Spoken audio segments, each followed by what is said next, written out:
Di bagian ini kita akan mulai belajar tentang mengatur posisi elemen dengan CSS.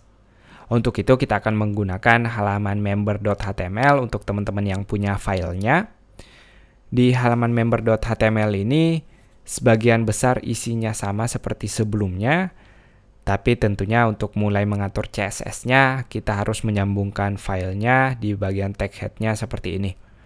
Jangan lupa tag-nya link, lalu atribut rel style sheet, dan juga sumbernya kalau satu folder langsung style.css. Seperti yang udah disindir, kita akan belajar cara mengatur posisinya. Agar lebih rapi kita beri komentar di sini. Saya tulis mengatur posisi di CSS. Ada beberapa posisi di CSS. Yang pertama adalah static. Saya akan jelaskan satu-satu nanti. Yang kedua relatif. Yang ketiga absolute, dan yang keempat adalah fixed. Yang standar atau yang default adalah static. Jadi yang teman-teman lihat sekarang adalah static.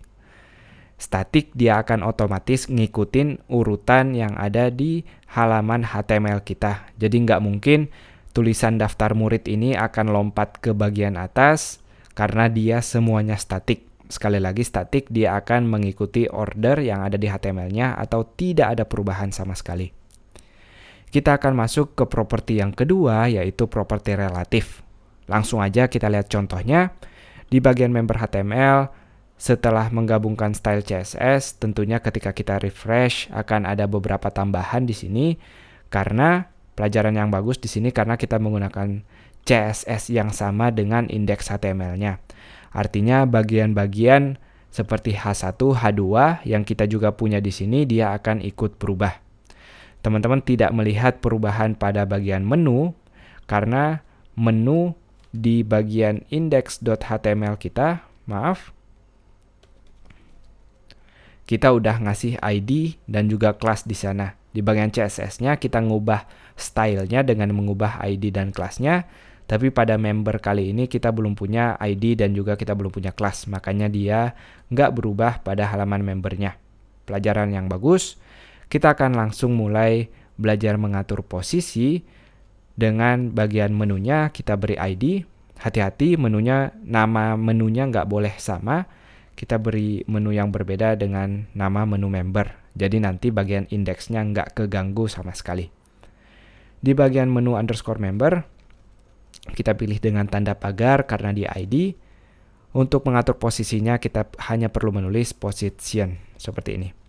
Tentu kita mau melihat relatif, ini yang mau kita pelajari sekarang. Pertama, kalau kita refresh tidak akan ada perbedaan apa-apa. Perbedaan relatif dan statik sendiri, kita bisa mengatur posisi relatif dengan property top, property right, property left, dan juga bottom. Langsung aja kita lihat dengan top, saya kasih 50 pixel seperti ini. Saya refresh, sekarang dia berada 50 pixel dari posisi aslinya. Teman-teman lihat dia udah mulai pelanggaran sekarang. Posisinya udah bukan lagi sesuai urutannya tapi udah mengatur sendiri. Kita akan bikin lebih ekstrim lagi yaitu 70 pixel seperti ini. Itu contoh pertama. Tentu teman-teman bisa nyoba-nyoba dengan left, bottom, dan juga right. Tapi ingat kalau kita udah ngatur atasnya, kita nggak perlu lagi atur bawahnya. Karena itu sama aja kita ngatur posisi vertikalnya langsung. Tentu nanti ada konflik maka kita cukup ngatur salah satunya. Begitu juga kalau kita mau mengatur kanan dan kirinya, kita cukup memilih salah satunya aja. Nggak perlu dua-duanya. Kiri saya akan kasih 20 pixel, kita akan melihat efeknya dia akan masuk sedikit ke dalam seperti ini. Itu dia tadi tentang relatif dan juga perbedaannya dengan statik. Semoga jelas, sampai jumpa di video berikutnya.